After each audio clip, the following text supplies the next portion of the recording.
ملک میں شہریت ترمیمی قانون CAA نافذ ہونے کے بعد اپوزیشن پارٹیاں برسر اقتدار BJP پر حملہ آور ہیں۔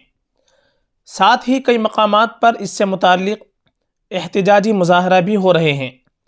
معاملے پر مرکزی وزیر داخلہ امت شاہ نے منگل 12 مارچ کو یقین دہانی کرائی کہ CAA میں کسی کی بھی شہریت چھیننے کا کوئی التزام نہیں ہے۔ انہوں نے کانگریس اور دیگر اپوزیشن پارٹیوں پر نئے قانون سے متعلق خوف اور دہشت پھیلانے کا الزام لگایا، جس کی وجہ سے کیرلا اور آسام میں احتجاجی مظاہرے شروع ہو گئے۔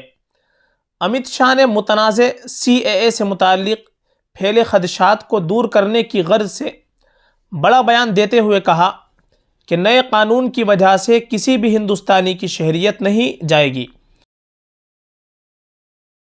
اسدالدین اویسی اور راہل گاندھی پر کی تنقید۔ مرکزی وزیر داخلہ نے CAA نافذ کرنے کو جائز ٹھہراتے ہوئے آل انڈیا مجلس اتحاد المسلمین کے سربراہ اسدالدین اویسی، کانگریس صدر ملکا ارجن کھڑگے اور پارٹی لیڈر راہل گاندھی پر جھوٹ بولنے کا الزام لگایا کہ CAA نافذ ہونے سے ملک میں اقلیتوں کی شہریت چھین لی جائے گی۔ انہوں نے اپوزیشن پارٹیوں پر ووٹ بینک کی سیاست کرنے کا الزام لگایا۔ وہیں مرکزی وزیر داخلہ نے ایک بیان جاری کر کے کہا کہ ہندوستانی مسلمانوں کو تشویش کرنے کی کوئی ضرورت نہیں ہے، کیونکہ CAA ان کی شہریت کو متاثر نہیں کرے گا اور اس کا اس طبقے سے کوئی لینا دینا نہیں ہے۔ اسے اپنے ہندو ہم منصبوں کے برابر حقوق حاصل ہیں۔ یہ قانون شہریت دیتا ہے، چھینتا نہیں۔ حیدرآباد میں BJP کے بوتھ کارکنان کے جلسے کو خطاب کرتے ہوئے امت شاہ نے CAA سے متعلق افواہ پھیلا رہے لوگوں پر تنقید کرتے ہوئے کہا کہ یہ قانون شہریت فراہم کرتا ہے، چھینتا نہیں ہے۔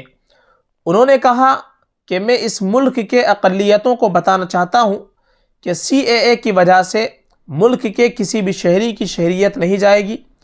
CAA ایک ایسا قانون ہے جو شہریت فراہم کرتا ہے، نہ کہ شہریت چھینتا ہے۔